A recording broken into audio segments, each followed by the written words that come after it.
Soulstar Production. Kinamuyan Family. Lady Rog, Lady Rog, Lady Rog.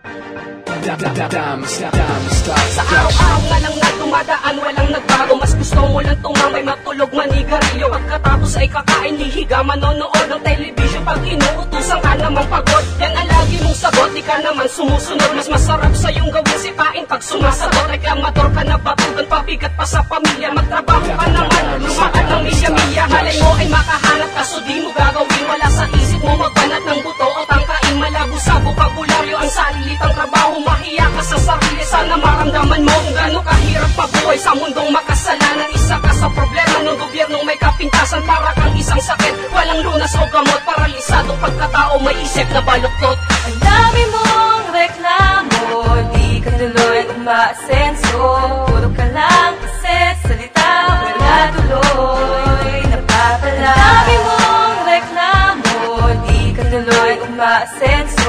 Puro ka lang kasi salita, wala tuloy napapala.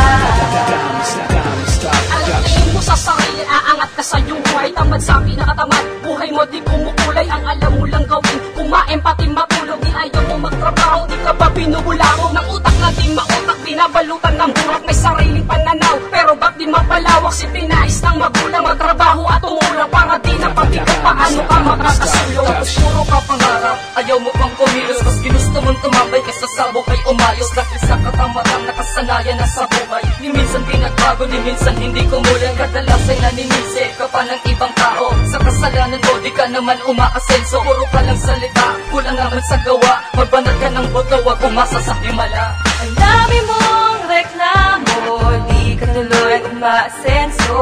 Puro ka lang kasi salita, wala tuloy napapala. Ang dami mong reklamo, di ka tuloy umaasenso.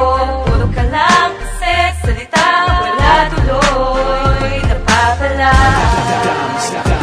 Hindi ka dapat magtaka kung bigla kang magising na walang naaalala dahil nga ikay lasing. Walang ibang alam gawin kundi kumain at matulog. Ang lakas pa ng loob, sabihin na nakakapagod. Puro na lang reklamo, ang init pa ng ulo. Inaaway kahit sino, kahit kapwa Pilipino. Kaya naman siguro, mainit sa Pinas. Away dito, away dyan, yan ang eksena madala. Mukhang di yan malulutas at hindi na mababago. Kung hindi ka magbabago sa maling ginagawa mo, positibo sigurado tiyan mo ay walang laman. Kung iyong papairalin ang iyong katamaran, kala mo maganda yan, di ka ba nag-iisip? Sa pagwawalang bahala, di ka ba naiinip? Sa nabilang sa panaginip, makamit ang pag-unlad. Isa lang yan sa hanga, di na tawaging wantamad. Ang dami mong reklamo, di ka tuloy umaasenso. Puro ka lang kasi salita, wala tuloy napapala. Ang dami mong reklamo, di ka tuloy umaasenso. Puro ka lang kasi salita, wala tuloy napapala. Ang dami mong reklamo, di ka tuloy umaasenso.